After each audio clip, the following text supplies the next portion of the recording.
uma alegria muito grande. Não tem uma música pra gente colocar, não? Será?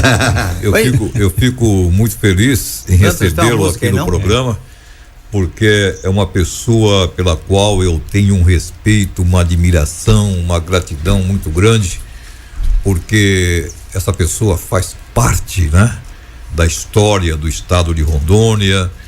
Nos conhecemos já há muitos anos e eu fico muito feliz toda vez que eu tenho a oportunidade de reencontrá-lo. Doutor Orestes Muniz, seja bem-vindo, prazer muito grande em vê-lo. É um prazer grande estar aqui com vocês, conversando com vocês, e também agora acabou de chegar aqui o Everton Leone, o meu ídolo. Eu fico contente de poder estar aqui. Agora eu só quero fazer uma pequena observação na palavra do Beni, quando o Beni diz que eu faço parte da história de Rondônia e tal. Aí as pessoas podem pensar que eu sou muito velho, mas não é. É que eu comecei muito cedo a participar dos eventos de Rondônia. É verdade, doutor Orestes, é verdade. Everton, boa tarde. Boa tarde, Beni. Boas-vindas eu dou aí ao doutor Orestes Muniz, um homem que, como amigo, eu digo para ele nunca mais voltar para a política, mas como cidadão de Rondônia, eu quero dizer que ele faz muita falta na vida pública desse estado. É uma referência para todos nós. Eu, quando aqui cheguei, e o Beni chegou no mesmo ano que eu, em 82, o doutor Orestes estava recém entrando na vida pública. É verdade. Era um morador de Ji-Paraná. 1982. Um advogado militante já naquela época. Exato. E graças ao seu trabalho na advocacia e nos trabalhos na vida social que ele tinha em Ji-Paraná, nos relacionamentos que ele tinha, ele se elegeu deputado federal. A primeira leva, né, doutor Orestes? Foi. Primeira eleição para deputado federal no estado de Rondônia. Tudo era novo, né? Tudo era estranho, né? Muito bom. Eram grandes desafios, mas quanto maior o desafio, é melhor, você é desafiado a mais. Na verdade é o seguinte, o cidadão, o homem, a pessoa, ele vive de desafios, né? É verdade. E aí você vai vencendo os desafios, ou pelo menos tentando vencê-los. O senhor fez parte de uma turma de deputados. Enfim, era um grupo de deputados naquela época muito seleto, né? Homens que naquela eleição, todos eles tiveram uma vida longa na vida pública. A maioria de vocês. Nós éramos os 8 deputados federais na época, que eu tive uma aproximação muito grande, e os 24 deputados estaduais também, eram pessoas, não vou falar por mim, mas você vê, uma pessoa da estirpe do Jacoatala, que era deputado estadual. É verdade. Né? Tinha ali o Jacoatala, o Amirlando na Assembleia Legislativa, o Tomás Correia.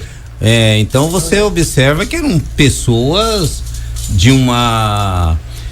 um nível excelente. Eu não estou querendo aqui dizer. O Jossato é da mesma turma, não? O Jossato também, o Jossato. Não estou querendo dizer aqui sobre hoje, não. O meu objetivo, não. Meu objetivo é dizer o seguinte: que naquela oportunidade nós tínhamos uma excelente composição. Com certeza. Certo? O Ronaldo Aragão virou senador. Isso. Na Assembleia, né? O Ângelo Angelim virou governador, que era deputado estadual. Quem eram os deputados federais? Era o senhor? Era eu. Aquele outro de Paraná. O Canuto. Assis Canuto, que virou deputado federal. O Francisco Salles. O Chiquilito, Rita olha Furtado. Olha só. Rita Furtado, aquele que era de Paraná, aquele senhor? Leônidas Rachid. Não, mas o de Paraná era eu e o Canuto. E o Canuto. Ele foi na segunda leva. Foi. O meu nome dele era o... Foi candidato a prefeito depois, lá em Ji-Paraná. O que era promotor de justiça? Não. O senhor muito humilde, muito... Puxa vida. O Zé Viana. Zé Viana. Ele foi depois na segunda né? Ele foi eleito deputado federal.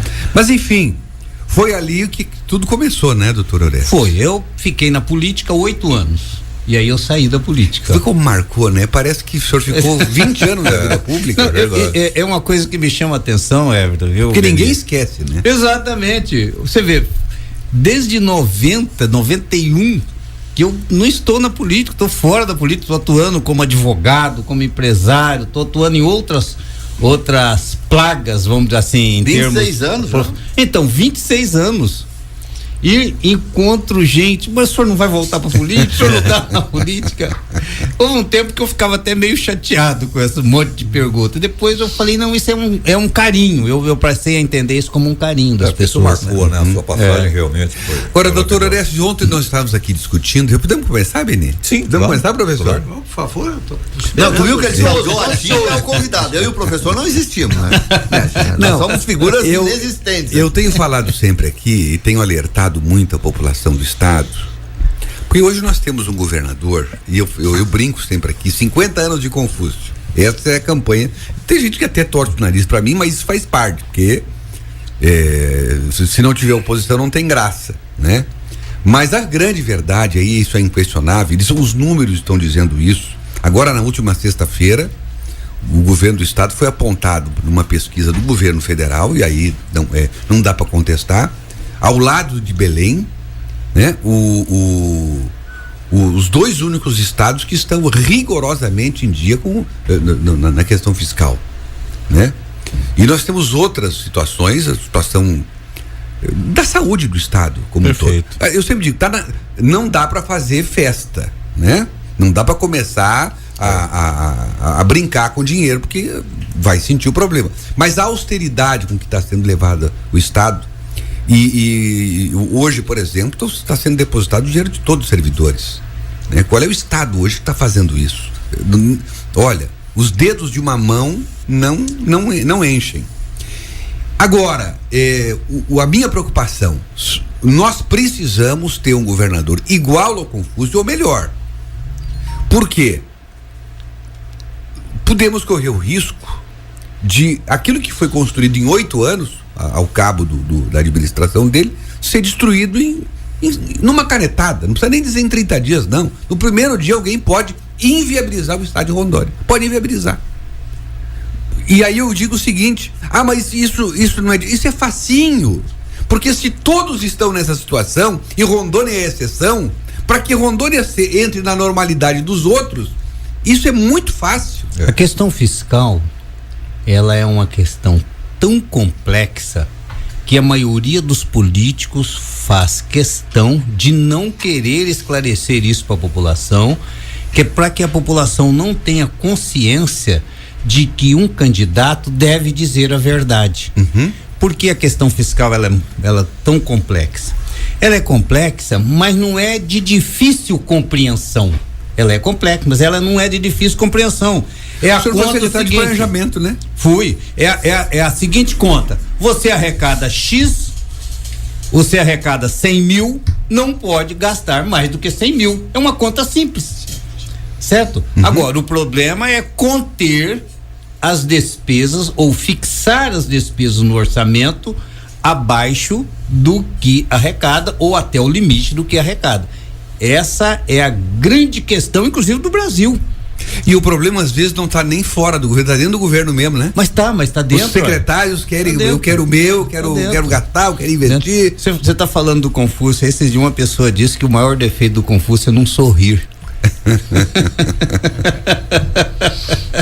Eu falei, para mim não tem problema. Eu não quero um governador para ficar dando risada. Eu quero um administrador para austero. Isso.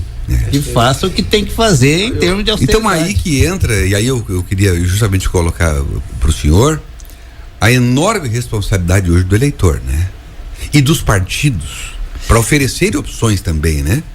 O problema hoje do eleitor brasileiro, que sou eu, é você, Everton, é o professor Jorge Peixoto, é o Beni, é o Sérgio Pires. Nós não queremos candidatos que falem a verdade para nós. Pronto. Se chegar um candidato a presidente da República para 2018 e declarar para nós o seguinte: olha, eu vou demitir gente, eu não vou passar 1 ou 2 anos sem realizar concurso público, eu vou cortar benefícios, eu vou fazer várias reformas administrativas vou que vai cortar com a estabilidade. Se vier um cidadão dizendo isso, vou aumentar tributos, vou colocar uma fiscalização rigorosa da Receita Federal, mais do que o que é hoje. Se ele falar isso, ele ganha a eleição? Não vai nem precisar. Não ganha. E isso. O partido nem o escolhe. E é isso. Fica fora da convenção. E é isso que um presidente da República vai ter que fazer no Brasil a partir de 1º de janeiro de 2019. Não tem escapatória. Quando se fala déficit, nós estamos brincando. O governo brasileiro e os políticos, de um modo geral, estão brincando com a palavra déficit. Eles não estão dizendo para a população, olha, gente, quando o governo está dizendo que há um déficit de 150 bilhões, 170 bilhões, quer dizer o seguinte, ele está gastando, além do valor que está arrecadando, 170 bilhões. Gente, isso é um monte, isso é uma montanha de dinheiro que está gastando sem ter de onde tirar, porque não tem de onde tirar. Aí sabe como é que eles fazem? Vão pegar empréstimo pagando juros altos, que hoje o custo da dívida pública é elevadíssimo. E aí todo o dinheiro que era para sobrar para outros investimentos, ele vai para pagar os juros dos títulos da dívida pública. Doutor Orestes, ontem o Brasil pagou de juros sobre a dívida pública 17 bilhões de reais. Exatamente. Doutor Orestes, bilhão, só para deixar claro o que é 1 bilhão. 1 bilhão são 1.000 milhões.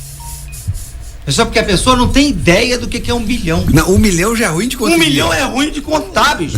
Você conta nota de 100 dá trabalho. Tem pessoas que passam a vida inteira, não conseguem juntar 200 mil, não consegue. 300 mil, 400 mil, 500 mil, não consegue juntar 1 milhão. Rapaz, eu quero juntar 1 milhão. Ó, analisa um cara que ganha 5 mil por mês. É só fazer a conta. Quanto tempo que ele vai levar para juntar 1 milhão, não é 1 bi, não, 1 milhão. E para juntar 100 mil? Ele tem que ver 1000 anos. Esse remédio amargo que o senhor colocou aí, que um candidato teria que ter muita coragem de fazer isso, um dia alguém vai ter que fazer, de uma certa forma, até de uma maneira tímida. O Temer não ameaçou ir para este caminho. Se levarmos em conta já como a reforma da Previdência, por exemplo. O que me parece no caso do presidente Temer é que ele precisava de ter apoio e sustentação. E um dos mecanismos que ele encontrou para ter sustentação foi promover reformas que a área empresarial pudesse ajudar a construir o apoio dele no Congresso Nacional. E foi isso que ele fez. Só que falta ao Michel Temer 2 coisas que são cruciais na política. Primeiro, comunicação. Ele não sabe comunicar. Terrível. Ele não se comunica adequadamente, ele não conversa com as pessoas. Ele, até nas coisas boas que ele faz, as pessoas conseguem encontrar pontos negativos e ele não consegue transmitir isso para a população, ele não consegue falar para a população que aquilo é bom para as pessoas, ele não consegue explicitar os assuntos. Então ele é péssimo em termos de comunicação. Vocês já observaram, viu, Jorge, viu, Sérgio? Vocês já observaram, você que é homem de televisão, vocês todos aqui são homens de televisão, vocês já observaram que ele, quando começa a falar, ele começa a esfregar as mãos, esfrega as mãos, e as pessoas, ao invés de prestar atenção no conteúdo, ele abaixa a cabeça ainda. E ainda tem mais vezes, eles começam a prestar atenção naquela manifestação nervosa. Poxa, uma pessoa que foi deputado federal, foi presidente da Câmara, professor universitário, homem de grande cultura. Homem de grande cultura, ter esse modelo de nervosismo. Poxa, ele tinha que comunicar para as pessoas, contar a verdade, falar as coisas corretamente para as pessoas. Aquilo que ele podia dizer em 1 minuto, ele fala em 2 horas. Isto. Puxa, demora. Desculpa, então aí rola, ele não fala em 2 horas, que o canto não consegue entender, ele não falou. Olha aqui, ó, o José Carlos Sá está dizendo o seguinte, jornalista, grande jornalista. Everton, peço a gentileza de transmitir ao Dr. Orestes meus cumprimentos. Tive a honra de assessorá-lo como vice-governador, como secretário de Educação e de secretário de Planejamento. Aprendi muito com ele. Meu muito obrigado ao Dr. Orestes. Olha José só. Carlos Sais, eu aprendi muito com ele. Ele é uma figura ímpar, uma figura excelente, uma pessoa muito boa. Doutor Orestes, tá aí, olha. Só essa lembrança essa lembrança do Zé Carlos aí já é um motivo pelo qual o senhor é cobrado insistentemente a voltar para a política, né? Tá vendo? É isso aí. Não dá para esquecer. Não dá para esquecer. Só o Edgar está aqui fazendo uma observação que a gente imaginamos que ele seja um advogado. Eu acho que é advogado, sim. Ele diz assim: ontem um entrevistado disse que o resultado pífio do pleito eleitoral no estado do Amazonas foi a vontade do povo. O doutor Orestes fez esse comentário, como se fosse a soberania popular.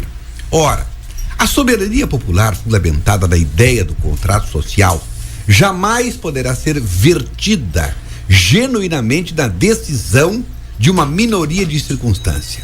Mas, ao contrário, ela é a tradução mais indisfarçável da vontade majoritária de um povo ou de uma comunidade. Como é o nome do... Edgar.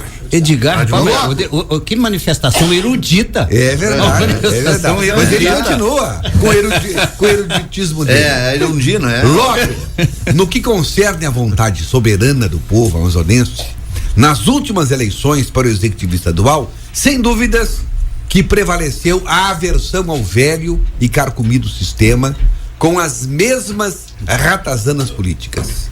É evidente que, pela própria sistemática legal, alguém deveria ter se sagrado eleito, mesmo que fosse somente com seu próprio e único voto. Mas isso absolutamente não traduziu a soberania popular. Edgar. Eu tenho que discordar do Edgar. Opa, não sei eu se também. Agora começou a debater. Discordo. Muito bem, Sérgio. Então, pelo menos tem 2 aqui que discordam. Edgar, me desculpa. Vai lá, Sérgio. Pode ir. Não, senhor. Eu quero aprender. Bom, primeiro, há uma discussão preliminar antes dessa colocação dele, que é a seguinte: o voto deve ser obrigatório ou facultativo? É democrático obrigar a pessoa a votar? Esse é o ponto importante nas democracias. Grandes democracias no mundo inteiro, o voto é facultativo. Nos Estados Unidos, o voto é facultativo. Você se inscreve para votar eventualmente numa eleição. E se não quiser ir votar também, você não precisa ir votar. Certo? Então, a primeira situação é essa. Você é obrigado a votar? Muito bem. Dos que vão votar, dos que votam, eu tenho que respeitar a vontade dos que votaram. Se eu não votei, se eu anulei o meu voto, se eu votei em branco, eu tenho que respeitar quem fez a opção dele. Isso é um direito democrático. Eu não posso, porque eu votei nulo, ou porque eu votei branco, ou porque eu me abstive de votar, eu não posso querer que essa minha vontade prevaleça sobre a vontade daquele que foi lá, manifestou a sua vontade soberana. Pronto, a minha principal divergência preliminarmente está nesse ponto. Tem mais outro ponto que depois na continuidade eu vou colocar, mas a preliminar é essa. Olha. Primeiro. Agora, ele fala assim, ó, eu não sei se eu entendi, ele fala assim, ó: prevaleceu a aversão ao velho e carcomido o sistema. Ou seja, as pessoas não foram votar. Certo? Então, mas aí o que é? Com as mesmas ratazanas políticas, quer dizer, havia aversão e acabaram caindo nas mãos. Tem um erro de análise aí do número principal, da informação principal. O número de abstenção no Amazonas não aumentou. Ele ficou dentro da normalidade das últimas eleições. O que aconteceu? Essa informação é crucial. Mas claro, o que aconteceu, mas eu disse isso ontem, é que ninguém me dá bola, né? Eu falo esse é o problema. É o problema. Doutor Orestes, o que aconteceu de grandioso foi o número de votos nulos e brancos. Isso sim tá que bom, é significativo. Mas o número de abstenção que deu esse volume todo e mas eu acho que foi normal. Mas eu acho foi muito normal. mais, mas eu acho muito mais democrático você ir lá e votar contra, votar branco, votar nulo, do que você não ir. Claro, tá certo. Mas daí aí mostra a aversão ao passado. Só que os outros que foram votar caíram nas mãos. Eu estou interpretando o que ele está dizendo. Caíram nas mãos das velhas ratazanas políticas. Não, aí pra defender, aí que é o terceiro ponto, desculpe, Benil, posso... Fique à vontade, doutor, por favor. Eu acho que o erro, perdão, o equívoco de raciocínio dele, ele está admitindo que todos aqueles que votaram no Amazonino Mendes ou que votaram no Eduardo Braga, todos são pessoas que não sabem votar. A conclusão desse raciocínio é essa. Aqueles que foram votar caíram na lábia, caíram no quê? Na demagogia. Votaram dos mesmos antigos. Mas eles foram votar. Eu tenho que respeitar o direito deles votarem. Mas ele tá com. Ele talvez ele esteja respeitando, mas não esteja concordando. É diferente. É diferente. Por exemplo, eu concordo com o seu direito de votar em quem você quiser, mas eu não concordo com o seu voto. Bom, mas aí tem todo o direito. Mas é isso. Mas aí é por isso que se diz. O Pelé já dizia, o brasileiro não sabe votar. Ele não está dizendo que o cara não está que não está sendo exprimida ali a vontade popular. Agora, eu não preciso concordar com o brasileiro está dizendo que não está exprimida a vontade popular. O raciocínio dele. Isso essa essência que eu discordo. Sérgio, você está na tese de que a vontade popular foi exercida. Mas claro, então nós estamos juntos, exatamente. Nós estamos juntos nessa tese. Eu até não concordo com a última frase dele. Não traduziu a soberania popular. Traduziu. Isso. Agora, por exemplo, o que eu tenho dito aqui o tempo todo, gente, nós podemos votar todo mundo. Agora, vamos votar certo, claro, mas votar errado. Eu tô nessa discussão. Tu tá certo. Eu abri, inclusive, o programa nessa discussão, e ontem a discussão foi essa, né? Tanto é que eu cheguei até a discordar um pouco do doutor Orestes, quando ele disse, não, mas foi a vontade do povo. Foi a vontade do povo, mas o povo votou errado. Mas aqui, o professor pode responder. Eu posso ser um crítico do voto. O professor é um filósofo e ele pode responder. Ok. Nos é dado o direito de dizer que o povo votou errado? Não. Filosoficamente? Não, filosoficamente não. Sérgio Pires. Então vamos todo mundo votar agora no Renan Calheiros. Só voltando. Mas também, me permitam, boa tarde, amigos, me permitam, boa Grande tarde. presidente, bem-vindo. Mas também não é, boa tarde, doutor, é um prazer enorme revê-lo, viu? Já tive o privilégio de entrevistá-lo várias vezes, foi sempre uma aula. Mas também é perigoso dizer, de um modo absoluto, que o povo votou certo. Não, mas a gente não disse que o povo votou certo. Veja o meu raciocínio filosófico, Sérgio. Ele não fez errado. Quando eu digo e pergunto do alto da filosofia do Dr. Orestes, é certo dizer que o povo votou errado? Não. Mas também não é correto dizer que o povo votou certo, porque o tempo e a história é que dizem isso. O nosso problema no país é o tal do senso comum do qual eu sou refratário. Por falta de filosofia, por falta de debate, por falta de uma educação mais plena, por falta de aprofundarmos os temas, o Brasil navega no senso comum. E o senso comum no país é de que se vota mal. O brasileiro não sabe votar. Virou um clichê gigantesco. Na verdade, a carência que nós temos no país, e eu sei que os amigos concordam, não é o fato do brasileiro não saber votar. É o fato do brasileiro não ter em quem votar.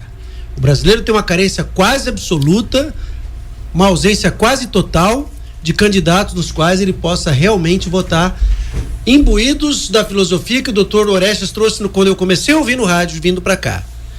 Gente que fala a verdade, gente que se relaciona, gente que se comunica sendo realmente claro, são as carências da política brasileira. Eu tenho um presidente que vem a público agora, antes de viajar para a China, e deixa uma declaração explosiva dizendo que tem gente que quer parar o Brasil. Pessoas não tem limites para parar o país. Isso não é frase de um estadista, isso não é frase de uma comunicação, isso é comunicação explosiva. Um diagnóstico de uma doença quase terminal. Um presidente da República não diz isso poucos dias antes de viajar. Não é assim que se faz. Um presidente da República não assume e logo no primeiro dia coloca um slogan, ordem e progresso. Não é de slogan que o país precisa, não é de frase pronta. O Brasil precisa de verdades, de gente em que a gente possa votar. Essa é a nossa grande carência. Essa foi a carência do Amazonas. Tenho aqui um convidado que chegou para dar um oi pra gente, professor Felipe, é de Manaus, oriundo é manauara, grande amigo que eu admiro, que ontem, Beni, eu fiz questão que ele viesse, porque ele me mandou uma mensagem tão profunda, tão interessante sobre as mineradoras, Sérgio, porque ele é biólogo e é especialista na área e conhece a Amazônia. Falei, não, professor, isso aqui não pode ser o WhatsApp, isso aqui você tem que falar no ar. Você tem que acrescentar. Então nós temos hoje o acréscimo de sabedoria de um doutor Orestes Muniz. Obrigado. E temos o acréscimo daqui a pouco do Filho para falar sobre as mineradoras, sobre a Amazônia desmatada ou não. Mas a minha tristeza é essa, Everton. É um país que tem, na verdade, uma grande carência e em quem votar. Essa é a nossa dúvida. Eu tenho a tréplica aqui do Edgar. Ele diz assim, grande Edgar. Qual foi a vontade mais proeminente? Pergunta. A soma de votos a políticos, nulos ou brancos, ou os de votos efetivados? Soberania é a vontade majoritária. Formalmente pode-se dizer que o processo foi alcançado, mas a vontade prevalecente foi a aversão. No outro giro, o povo amazonense não tinha opção. Soberania, na genuína terminologia da palavra, jamais será vazada por uma minoria circunstancial. Edgar, nós vamos pro intervalo e aí a gente discorre sobre... Um minutinho só, presidente, por favor, para não perder o pique aqui. Concordo com você, Sérgio, mas só quero lembrar o seguinte. Fala, meu filho.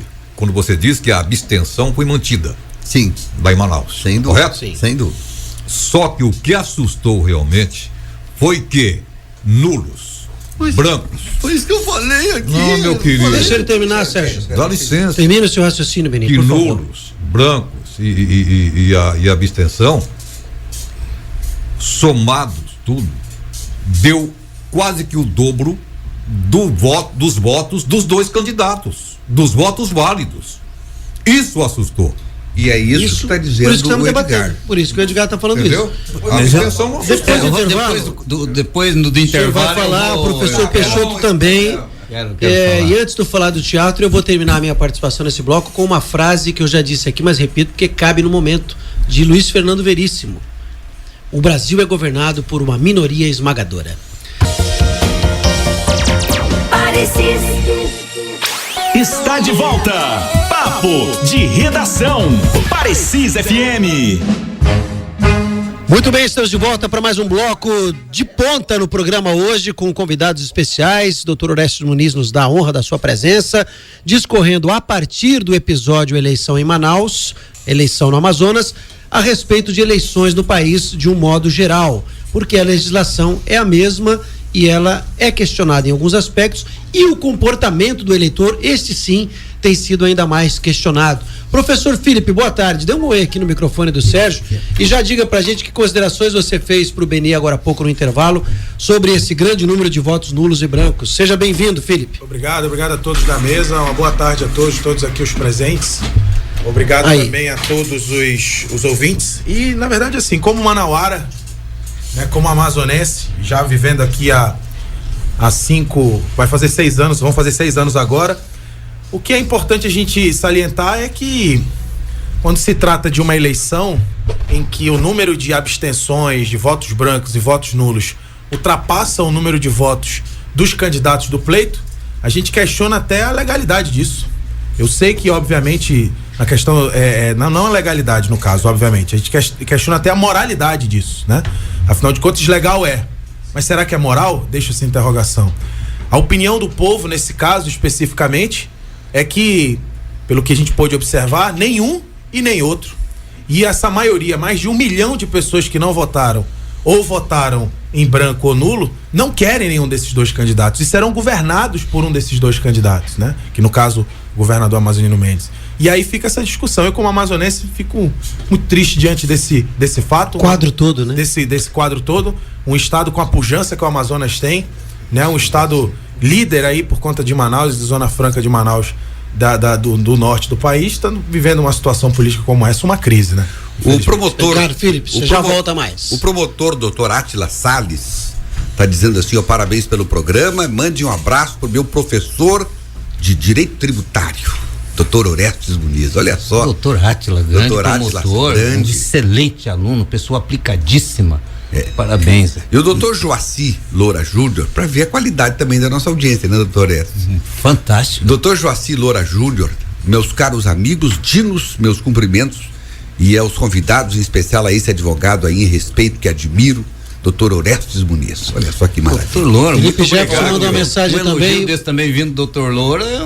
Só terminar do Joaci? Ah, sim, achei que tinha acabado. Quanto ao caso da baixa densidade dos votos válidos na eleição suplementar do Amazonas, tenho a dizer que muitos voltam a lembrar do voto facultativo. Mas lembrem-se do Chile, nas últimas eleições, com mais de 60% de abstenções. É muito. Sempre fui a favor do voto obrigatório, considerando a relação entre a densidade do apoio e a instabilidade do sistema. A deposição de Arturo Illia na Argentina é um exemplo clássico sobre a facilidade com que se derruba um governo eleito com uma margem inexpressiva de votos. Esse caso do Amazonas é para ser visto com muita atenção, especialmente em tempos de falta de opção para a política e o desprestígio do programa, o desprestígio do sistema político do país como um todo. Ele mais uma vez manda um abraço ao doutor Orestes Muniz. Enfim. Muito obrigado. Olha aqui. O Felipe Jefferson faz uma pergunta. Posso até não concordar com a sua opinião, mas morrerei defendendo o seu direito de tê-la. Isso se aplica ao voto? Ele pergunta. Cumprimento o doutor Orestes, que é um grande irmão, o admira muito e sente falta dele na vida pública. Felipe Jefferson pergunta, utilizando-se de uma frase bastante comum. Posso até não concordar com a sua opinião, mas morrerei defendendo o seu direito de tê-la. Isso se aplica ao voto? É a pergunta que traz o nosso ouvinte para a mesa também. Diga. Não, eu só quero colocar o seguinte: o quadro político no Brasil, ele se retrata fielmente no nome do atual presidente da Câmara dos Deputados. Fufuca. Ah, pelo amor, você tá de brincadeira comigo, né? Você não gosta desse nome? O presidente da Câmara do meu país é Fufuca. Fufuca, você não está concorda. sendo preconceituoso. Que preconceituoso, rapaz. Fufuca é uma coisa bem legal. Boa, professor. Isso? Boa. Ele é um médico conceituado no estado dele. Tudo pelo bem. Amor de Deus. Pode ser agora, não. Fufuca não. Isso é preconceito. Que é isso é isso? preconceito. Ué, eu quero voltar. E Beni pode? Não, eu não sou presidente. Tiririca pode? O senhor é presidente do Clube do Coice. Tiririca pode, Fufuca não. Olha, gente, é o seguinte. E Sheridan? Sheridan pode. Sheridan pode. Sheridan pode, né, professor? Mude de assunto que o senhor é casado. Tome jeito. Tome tenência. Olha, Sheridan, eu vou votar na Sheridan. Gente, presta atenção. Eu não tô entendendo uma coisa que precisa ser analisada aqui. Aqueles que não gostam de política, eu sinto muito, eles vão ser mandados quem gosta de política. O cara que gasta, que tem que participar do governo, que tem que cuidar das coisas da cidade dele, do país, ele tem mais é que mandar mesmo. Porque ele está demonstrando a vontade de colaborar. Agora, o sujeito que vota em branco, o cara que não comparece para votar, sabendo que a regra é o voto é uma coisa positiva, é um ato. Ninguém vai punir nem premiar a intenção. A gente vai punir, vai premiar o ato, a tentativa. Porque a tentativa interfere no mundo das relações. E isso não aconteceu no Amazonas. Você me perdoa, mas os que não votaram vão pra casa chupar manga. Desculpa, é os que eu acho. E vou aceitar, tem que aceitar. Tem que aceitar. Tem que aceitar aqueles que exerceram o direito do voto. É a regra. Pronto. É a regra. Pronto. Aí você colocou tudo. O Brasil, gosto é outra coisa. O Brasil é um estado democrático de direito. As eleições são feitas sobre determinado regramento, ou seja, sob o império das leis. Então, o método de eleição é aquele. E todos nós sabemos qual é o método de eleição. Mas eu posso lamentar, posso chorar. Pode lamentar. É o que eu estou fazendo também. É só isso. Eu também estou chorando. Nós choramos, Zé. Não, mas eu não falei aqui em nenhum momento em deposição. Eu acho que o Edgar também não falou em decoro. Nem o Felipe. Olha, nós estamos lamentando. Doutor Joaci. Não, ele falou de soberania. Aí é o que eu quero. Perfeito. É nesse ponto que está a nossa divergência com ele. É a questão de soberania. Eu também discordo ali. Olha aqui, ó. O Joaci complementa, só para exemplificar o caso das eleições do Chile. Num primeiro momento eu imaginei que o Chile teria visto alta abstenção em razão do alistamento automático instituído na reforma. Por isso esperei nova eleição. após a instituição do voto facultativo. Fiquei realmente impressionado com o resultado. 63% de abstenção e a presidente eleita com 3 milhões de votos dos 14 milhões possíveis. Ainda que haja uma aparente discussão sobre a legalidade na representação eleitoral, no caso do Amazonas, pelo baixo número de votos, no sistema majoritário ganha quem tem mais voto, ainda que um voto. Corretíssimo o raciocínio do Dr. Joaci Loura. Joaci, o grande jurista, jurista. Verdade. Excelente raciocínio dele, é isso aí mesmo. Agora, nós temos uma regra e essa regra vai ser cumprida. Agora, Everton, o que a gente pode então pensar nesse raciocínio que você falou do Edgar é o seguinte: o que o Edgar está questionando? Ele está questionando o sistema, ou está questionando os eleitos, ou está questionando o sistema partidário dos partidos que lançam candidatos, ou ele gostaria de uma ampla reforma política para mudar o sistema eleitoral e etc. Então aí já seria uma outra discussão, seria uma discussão de natureza ética, mas que envolve um outro problema também, que é a questão da participação das pessoas. As pessoas não têm muito interesse em participarem dos partidos políticos, que são os partidos que lançam os candidatos.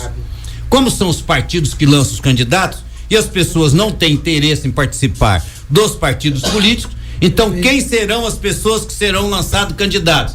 Aqueles que um determinado grupo achar que deve ser candidato, porque o Orestes se omitiu, o Everton se omitiu, o Jorge Peixoto se omitiu, o Domingos se omitiu, o Sérgio Pires se omitiu, o Beni se omitiu, todos nós nos omitimos, e aí entra aquela colocação feita muito apropriadamente pelo professor Jorge Peixoto, é o seguinte: quem exerceu positivamente o seu direito previsto na nossa legislação, ele acabou levando uma vantagem política em razão disso. Quando eu digo, gente, vamos prestar atenção na próxima eleição, é que eu quero, tá tudo isso embutido, né? Vamos participar, vamos olhar, vamos estudar, vamos ver quem é candidato, vamos nos reunir, quer dizer, tudo isso tá implícito no que eu tô dizendo, porque senão o que vai acontecer? Vai eleger o pior. Isso, né? O pior sobre o nosso ponto de vista. Não, sobre o Estado vai quebrar. Não, mas o Estado quebra. O Everton, aí nós temos que admitir que tem aquelas pessoas que a gente acha que ele é o pior, mas é o nosso ponto de vista. Perfeito. E tem um monte de gente que acha que ele é o melhor. Mas o melhor vai ser aquele que vai continuar o trabalho do Confúcio. Eu disse. Aí, sobre o nosso ponto de vista, novamente. Não, da economia. Não, a economia tá perfeita. Não, mas é ponto de vista. É viés. Nós temos um viés, não tem como. Nós analisamos sobre o nosso viés, sobre a nossa formação. Eu entendi. Não, eu acho que eu tô sendo egoísta agora. Eu tô querendo que o Estado não quebre. Só isso. Oscar Dias Knight, do Três Marias. Doutor Orestes. Oscar Dias. Muita gente comenta que o povo não sabe votar. Mas o processo não começa errado dentro dos partidos, ao escolher ou indicar pessoas de qualidade ou personalidade duvidosa. Exemplo: o Renan Calheiros tem 17 processos ou inquéritos e ele está sempre no poder. Algo está muito errado. Oscar Dias Knight. Mas o doutor Orestes respondeu já antes. Sim, por isso a pergunta foi feita agora. O Everton Leone, que é o grande, seria um grande nome, não quer. O Domingos Júlio seria um excelente nome, não quer participar. O Beni Andrade, que daria uma melhorada na política, não quer. Vai te catar, Sérgio. Mas eu tô dando exemplo, Beni Andrade, deixa de ser burro. Olha aqui, ó. Olha, o professor Calderon da Unir. Prezados dinos. Nocaute. Busquei os dados de abstenções em relação às eleições do Amazonas. E o que observei foi um aumento considerável, pois em 2017 foi de 603.914, 569.501 no primeiro turno, e em 2014 foi 503 mil. Isso significa um aumento de 100 mil abstenções. Sérgio Pires, preste atenção. O percentual é o mesmo. Ao meu ver, sem a devida análise estatística, parece que o aumento foi significativo. Foi sim, professor. Abraço, professor Calderon. Perfeito. O senhor tem razão. Foi significativo. Os números no Amazonas. Tem que ver o crescimento vegetativo dos eleitores. Os números no Amazonas. Não. Sérgio, 2014 para 2017 não cresce desse jeito, 2 anos, Sérgio. O que é isso? Eu darei 2 anos. O que é isso, Sérgio? Se bobear, diminui. Qual é a conclusão dele? Ele está dizendo que houve um aumento, sim, de abstenções. Mas grande. Não pode existir naturalmente, principalmente em eleições suplementares. Isso é muito próprio de eleições suplementares. Perfeito. E tem que levar em conta o momento que o país está vivendo. É uma outra análise. E a análise comportamental. O país está vivendo um momento sui generis. O país vive um momento que nunca viveu. Isso. Esse eleitor já estava desesperançado, agora ele teve um plus na desesperança dele. Então tem isso também. Tem que pesar, a pessoa está desanimada, ela não acredita em mais ninguém. Agora, quantos candidatos teve o Amazonas? 8 candidatos. Então, 8 candidatos. Tem muitas opções. É verdade. Então eu tenho que admitir que eu não queria os dois, mas teve irmãos nossos, talvez os bons, milhares de irmãos nossos que queriam aqueles dois. Talvez os bons falaram a verdade, né? Será se são? Aí, aquela pergunta que eu fiz. Será se nós brasileiros queremos um candidato que fale a verdade? Exatamente. Queremos alguém que chega e diga, eu vou ter que fazer isso, vou ter que fazer aquilo, base não do vou fazer que eu gosto. isso. Isto. Pronto. É isso aí. Olha aqui, ó. Renato Pintor de Ariquemes. Meus parabéns pelo discurso do Domingos Júnior.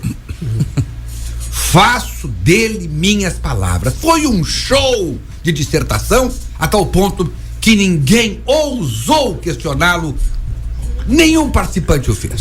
Parabéns, Domingos. Ô Everton, eu posso contar uma história? Obrigado, tem uma historinha interessante. É seu, doutor, que eu vi um professor, eu estou tentando lembrar o nome do professor agora, eu não estou conseguindo. Foi num curso que eu participei. O Sérgio Pires já disse que é ele. Sou eu. O senhor que me contou essa. Não, o senhor quer dar o crédito. Eu vou transmitir. Então foi ele numa conversa privada. Isso. Bom, é o seguinte. O cidadão, aliás, tinha um restaurante cheio de gente. As pessoas estavam aguardando o almoço, aguardando ser servido o almoço. Ia ser servido no sistema self-service, mas ainda não tinha sido colocado e o restaurante já estava cheio de gente. Entra um cidadão no restaurante, mal vestido, um óculos escuro, Sérgio Pires, cabelo despenteado, entra e se dirige direto a uma determinada mesa onde estava sentado um dono de uma empresa. Chega lá, conversa com o dono da empresa e não cumprimenta ninguém de mesa nenhuma, nem olha para ninguém. Entra, atravessa o restaurante inteiro, senta lá, conversa com aquela pessoa lá e 30 minutos sai do mesmo jeito que ele entrou. Não olha para ninguém, não conversa com ninguém tal e vai embora. Certo? Daí a pouco chega um outro cidadão. Tô curioso. Bem arrumadinho, tal, cabelo penteado, tal, barba feita, tudo certinho, não estava de óculos escuros, tal. Vai mesa por mesa, cumprimenta todo mundo, tal. E ali vai naquela mesa onde estava o outro cidadão, conversa com ele também, tal. E aí o cidadão levanta lá e apresenta os dois. Olha, esses dois aqui são candidatos a ser os coordenadores deste salão de almoço. Em quem vocês votam para ser o coordenador desse salão de almoço? Quem vai ganhar a eleição para ser coordenador de salão de almoço? Professor. O bonitão. O bem arrumado, que cumprimentou todo mundo. Ele é o mais competente? Não se sabe. Não necessariamente. Não se sabe. É verdade. Pronto, então nós votamos nas aparências. Pronto, esse professor disse, esse é o brasileiro. Nós não queremos saber se o cara é bom, se o cara é competente. Não, nós queremos saber se ele chega num bar, cumprimenta todo mundo. Simpático. Se ele é simpático, se ele é um cara legal. Pô, esse cara é legal, vou votar nele. Aquele outro, Sérgio Pires nem me cumprimenta. Chato, nem me dá bola. Exatamente. E ainda me deve. Olha aqui, ó. Na verdade, a pergunta dele ser se o político que recebeu os votos está preparado para representar os anseios do povo. Ser político não é só dar tapinha nas costas e ficar sorrindo para o povo. Ser político envolve conhecimentos de como funciona a administração pública e não deixar tais assuntos apenas para assessores resolverem. Sem conhecimento, poderá ser manipulado por qualquer um. A maioria dos eleitores sofre da síndrome de Estocolmo. Que é o apego. Foi o que falou o doutor Orestes mais ou menos agora. Síndrome de Estocolmo, que é o apego que o sequestrado tem em relação ao sequestrador. Isso. Acaba no convívio, o refém se condoendo, se compadecendo ou se aproximando do sequestrador, apesar de todas as mazelas. E ele constrói na mente dele uma lealdade ao sequestrador. Eu pedi pro ouvinte, o 0294, mandar o nome dele, por favor, pra gente poder colocar aqui. O que me causa muita espécie, doutor Orestes, é a nossa formação sebastianista. O brasileiro é sebastianista, ele espera o Salvador. Isso. Quase toda a colonização chamado católica, Messias, né? Quase toda a colonização católica, os protestantes não são tanto assim. As nações que originaram-se de religiões protestantes ou orientais, com exceção do Oriente Médio, que também é messiânico.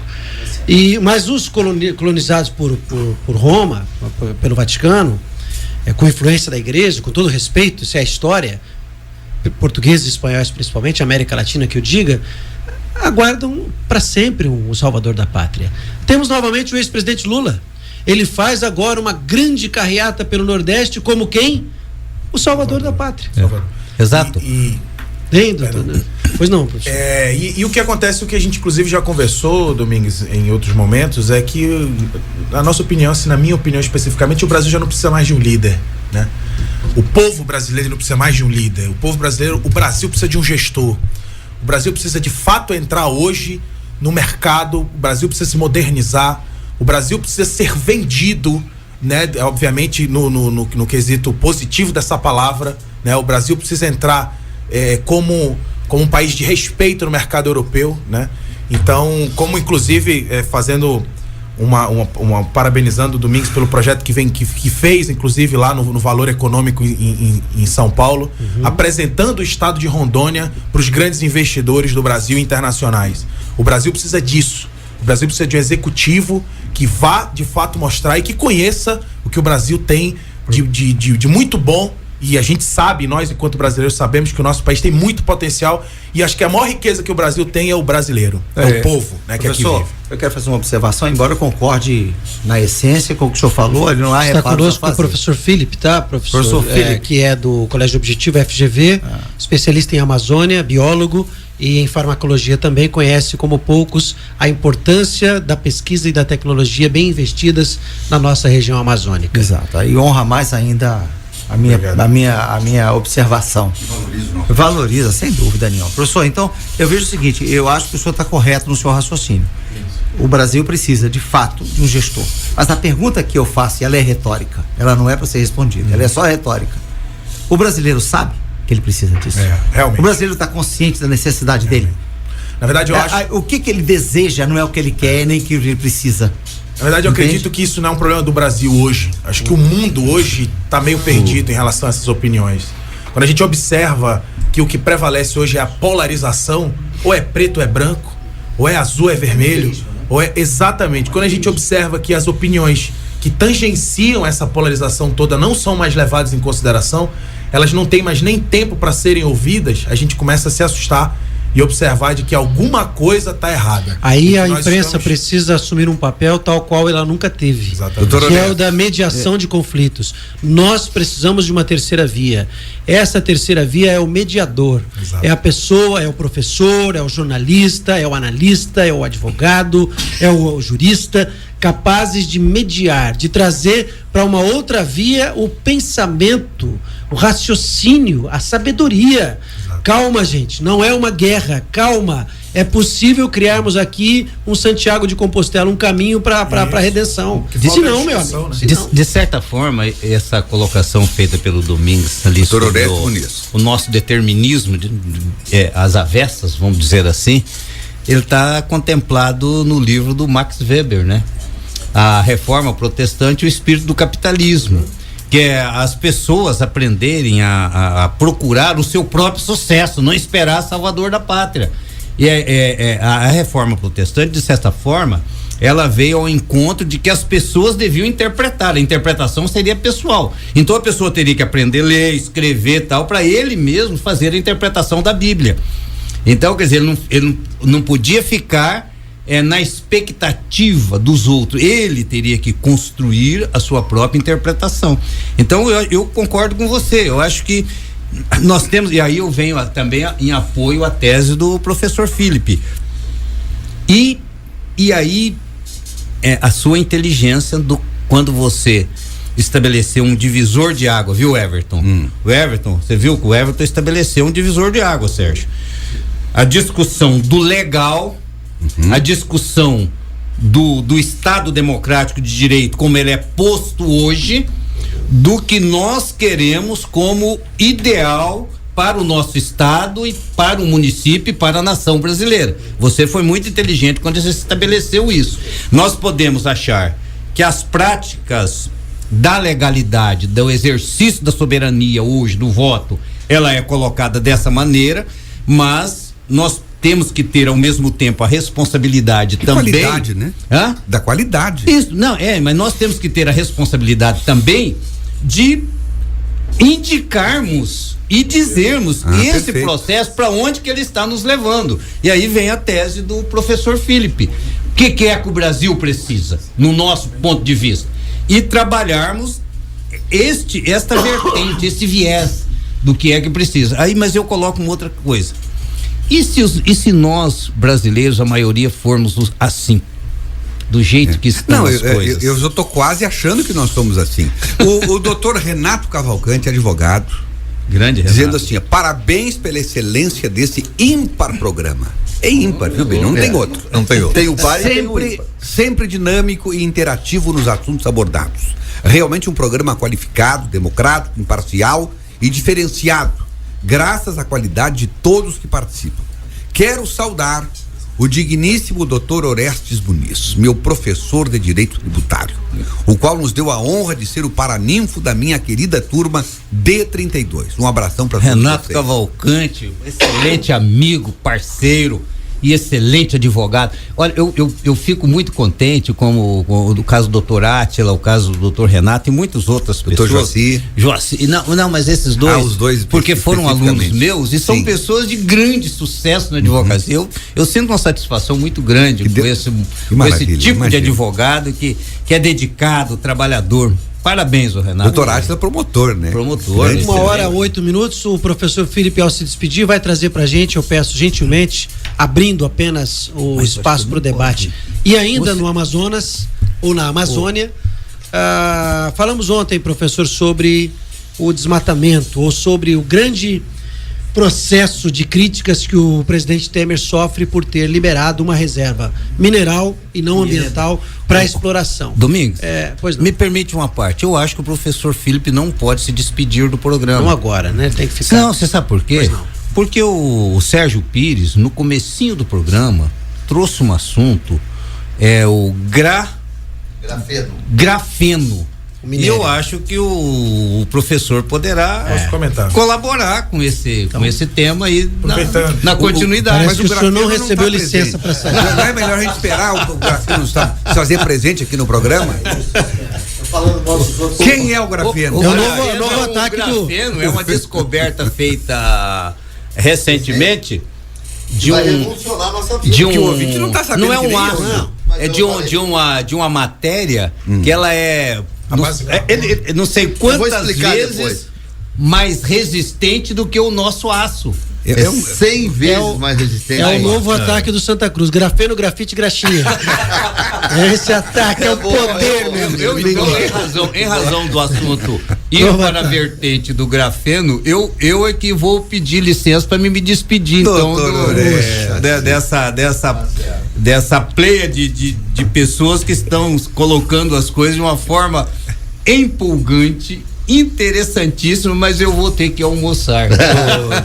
Essa parte eu queria ser seu companheiro, porque a fome me destrói. Mas o senhor pode ficar à vontade, doutor, acho que a sua participação, a gente lamenta a sua saída, mas brilhante. Eu vou pedir a permissão aqui ao professor Jorge, ao Everton Leone, ao Domingues e ao meu amigo Sérgio Pires, ao Benê e ao professor Philips e ao Raí. Eu a minha esposa e meus netos estão me esperando para almoçar, então eu vou Nossa vou senhora, me dirigir à minha casa para almoçar. Mas eu quero uma belíssima contribuição. Eu autorizo com uma condição, que o senhor prometa que o senhor vai voltar logo aqui nesse programa. Vamos voltar.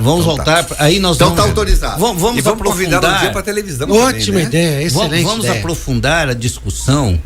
Agora, a gente, o que é a realidade do Estado Democrático de Direito, a gente já discutiu. Agora, vamos aprofundar esse aspecto filosófico. Quando a gente fala em filosofia, tem muita gente, vamos discutir filosofia, mas é um aspecto subjetivo, mas fundamental para a população, que é o ideal. O que é o ideal? Perfeito. Eu acho que a gente tem que começar a discutir. É isso que a gente tem que buscar, né? É, exatamente. Obrigado. Muito obrigado. Um abraço grande. Abraço. Boa tarde a todos vocês.